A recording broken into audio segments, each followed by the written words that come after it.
Good morning students. Jyoti public secondary school online classes में आप सभी लोगों का स्वागत है। कक्षा 8 के भीतर हमारा जो पॉलिटिकल साइंस का टॉपिक चल रहा था, the constitution of India, Bharat का संविधान, उसी से संबंधी या भारत की जो संविधान की विशेषताएं थी उन्हीं को हम पढ़ रहे थे। तो भारत का जो संविधान है उसके भीतर हमारा एक टॉपिक चल रहा था ऑर्गन्स ऑफ गवर्नमेंट, यानी कि सरकार के अंग तो कौन कौन से होते हैं, लेजिस्लेचर, एग्जीक्यूटिव, जुडिशियरी। कल हमने एक चीज ये भी पढ़ी थी कि ऑर्गन्स ऑफ पार्लियामेंट क्या होते हैं। पार्लियामेंट के अंग थे लोकसभा, राज्यसभा,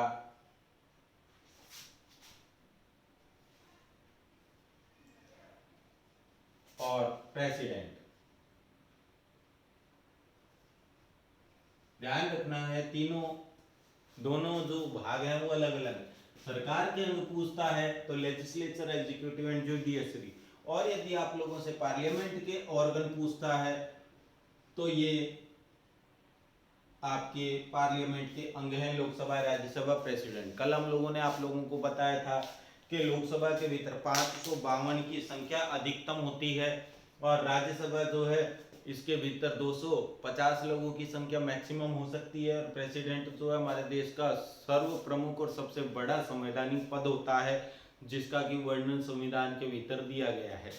अब हम यहाँ बात करते हैं कि जो लेजिस्लेचर है, विधानमंडल है या विधायिका है, क्या मतलब होता है। कल भी आप लोगों को ये बात बताई गई थी कि विधायिका शब्द जो बना है ये विधि शब्द से बना है और विधि का मतलब होता है कानून। इसका काम यही रहता है एग्जीक्यूटिव का कि पहली बात तो इस लेजिस्लेचर के भीतर, विधानमंडल के भीतर जनता के चयनित प्रतिनिधि जो होते हैं वो देश के हित को ध्यान में रखते हुए देश के कल्याण में या देश के हित के पक्ष में क्या करते हैं कि कानून बनाने का कार्य करते हैं। एग्जीक्यूटिव का काम रहता है, वास्तव में एग्जीक्यूटिव को हिंदी में कहते हैं कार्यपालिका, और इसका काम रहता है कि विधायिका या विधानमंडल के द्वारा जो नियम कानूनों को तैयार किया गया है, बनाया गया है, उनको फॉलो करवाने का कार्य या उनको लागू करने का कार्य एग्जीक्यूटिव करती है। और सबसे लास्ट में जो गवर्नमेंट का अंतिम अंग है जुडिशियरी यानी कि न्यायपालिका, इसका कार्य यह रहता है कि विधानमंडल के द्वारा कानून बनाए जाने के बाद कार्यपालिका के द्वारा उन्हें लागू किए जाने के बाद में यदि कोई व्यक्ति विशेष या कोई संस्था इन नियमों का पालन नहीं करती है, कोई व्यक्ति यदि इनका उल्लंघन करता है कानून का, तो सजा देने का कार्य फिर हमारे देश की न्यायपालिका करती है। अब आपको एक बात यह भी याद रखनी है कि जो लेजिस्लेचर, एग्जीक्यूटिव और जुडिशियरी नामक संस्थाएं हैं ये सेंट्रल गवर्नमेंट से भी रिलेटेड होती हैं, राज्य और स्टेट गवर्नमेंट के भीतर भी होती है। यानी कि कोई राज्य जो होगा वहाँ के प्रशासन के भीतर भी ये 3 अंग पाए जाएंगे गवर्नमेंट के।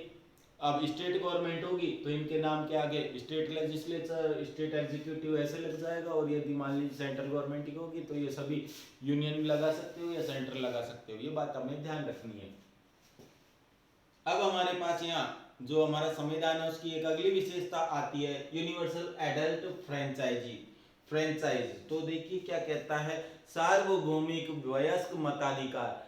सबसे पहली बात तो यह है कि हमारे देश में वयस्क किसे कहा जाता है। हमारे देश के भीतर वयस्क होने की जो उम्र है वह है 18 साल। यानी कि हमारे देश में प्रत्येक भारतीय नागरिक को इस चीज की आज़ादी दी गई है, इस चीज की स्वतंत्रता प्रदान की गई है कि जो भी व्यक्ति है 18 वर्ष की उम्र को यदि उसने प्राप्त कर लिया है या 18 वर्ष से बड़ी उम्र को उसने प्राप्त कर लिया है तो ऐसी स्थिति में उस व्यक्ति को भारत के प्रत्येक चुनाव के अंदर भाग लेने का पूर्णतः अधिकार है। यानी कि जनता से संबंधी यदि कोई भी चुनाव होगा किसी भी प्रकार का तो उसके भीतर जो जनता है वह 18 वर्ष की उम्र को प्राप्त करने के बाद में या 18 वर्ष के होने पर भी वह वोटिंग का अधिकार रखती है, उसे मत डालने का या अपना मतदान करने का पूर्णतः अधिकार है। कोई भी किसी भी प्रकार का भेदभाव जाति का, चाहे वंश का, नस्ल का, किसी भी या समुदाय का,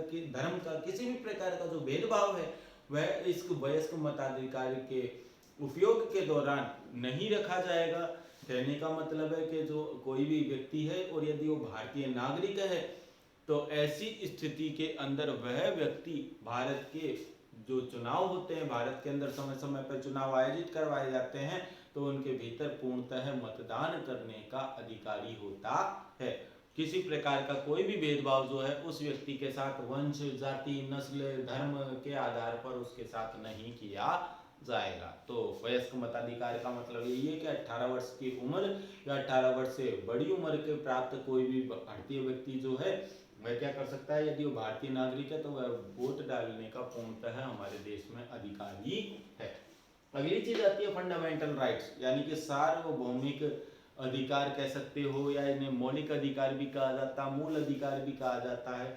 आपको पिछले वीडियोस में बताया गया था कि जो हमारे देश का संविधान था, हमारे देश के संविधान के भीतर जब मौलिक अधिकारों को प्रदान किया गया तो मौलिक अधिकारों की संख्या थी 7, लेकिन जब हमारे देश के अंदर संविधान जो था उसमें 44वां संविधान संशोधन किया गया तो उसके तहत जो 7वें नंबर का अधिकार था, मौलिक अधिकार, संपत्ति का अधिकार, उसे परिवर्तित कर दिया गया, उसे हटा दिया गया, क्योंकि उस समय संविधान संशोधन के भीतर यह कहा गया कि जो संपत्ति का अधिकार है वह एक व्यक्ति का कानूनी अधिकार है, कानूनन अधिकार है, ना कि मौलिक अधिकार। तो ऐसी परिस्थिति के अंदर उस संपत्ति के अधिकार को समाप्त कर दिया गया और एट प्रेजेंट में वर्तमान में 6 ही अधिकार हमारे देश के संविधान के अंदर वर्णित हैं। इन अधिकारों के तहत समानता का अधिकार, स्वतंत्रता का अधिकार, धार्मिक शोषण के विरुद्ध अधिकार, संवैधानिक उपचारों का अधिकार,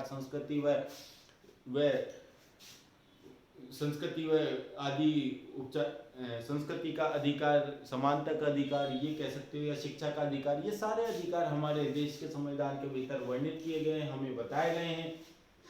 अब जो मौलिक अधिकार है इनकी यदि किसी कारणवश, यदि किसी कारण से किसी व्यक्ति के मौलिक अधिकारों का हनन होता है तो ऐसी स्थिति में वह न्यायपालिका की शरण ले सकता है, वह कानून की मदद ले सकता है। तो ये 3 अलग अलग विशेषताएं थी। ऑर्गन्स ऑफ गवर्नमेंट के भीतर 3 अंग बताए गए, लेजिस्लेचर, दूसरा है एग्जीक्यूटिव, तीसरा है ज्यूडिशरी। लेजिस्लेचर का काम यही रहता है कि यह जनता के चयनित प्रतिनिधियों का इसमें मंडल होता है और ये कानून बनाने का कार्य करते हैं।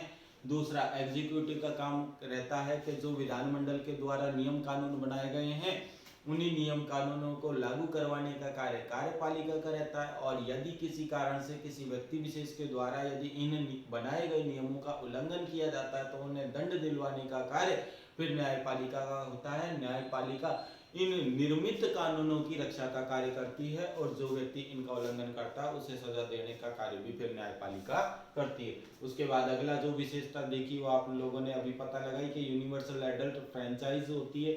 इसका मतलब यही होता है कि पूर्ण वयस्क मताधिकार जो है हमारे भारत देश के भीतर प्राप्त है। इसका मतलब यही है कि जिस व्यक्ति ने 18 वर्ष की उम्र या 18 से ज्यादा वर्ष की उम्र को प्राप्त कर लिया है तो उस व्यक्ति को भारत के भीतर बगैर किसी प्रकार के धर्म, जाति, भेदभाव, किसी भी प्रकार के धर्म को आधार न बनाते हुए उसे वोट डालने का अधिकार है।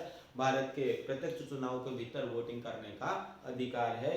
कोई भी कानून ऐसा नहीं बना हुआ है कि जो कि उसे रोक दे मतदान करने से, और हर व्यक्ति को मतदान करने का पूर्णतः अधिकार है।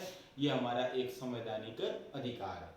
आगे कहा जाता है कि फंडामेंटल राइट्स, मौलिक अधिकार। हमारे देश के भीतर 6 मौलिक अधिकार प्रदान किए गए हैं, लेकिन जिस समय हमारे देश का संविधान का निर्माण हुआ था उस समय 7 मौलिक अधिकार थे, लेकिन एक जो संवैधानिक अधिकार था उसे समाप्त कर दिया गया, मूल अधिकार को समाप्त किया गया, और जिसका कि नाम था संपत्ति का अधिकार, क्योंकि उस समय संविधान संशोधन के भीतर ये कहा गया कि यह एक कानूनी अधिकार है ना कि एक मौलिक अधिकार। तो इसी आधार पर उस संपत्ति के अधिकार को समाप्त कर दिया गया।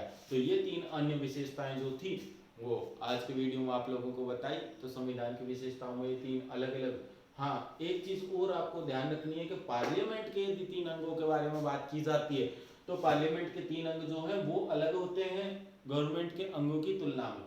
लोकसभा, राज्यसभा और प्रेसिडेंट जो हैं ये पार्लियामेंट के 3 अंग होते हैं, लेकिन गवर्नमेंट के 3 अंग जो हैं वो अलग होते हैं, लेजिस्लेचर, एग्जीक्यूटिव एंड जुडिशरी। तो आज के वीडियो में सिर्फ इतना ही। नेक्स्ट वीडियो के भीतर हम और जो हमारे देश के संविधान की विशेषता है उनको लेकर के आपके सामने उपस्थित होंगे। तो आज के वीडियो में सिर्फ इतना ही। Thank you. और यदि वीडियो पसंद आए तो ज़्यादा से ज़्यादा लाइक, सब्सक्राइब और शेयर कीजिए। थैंक्स।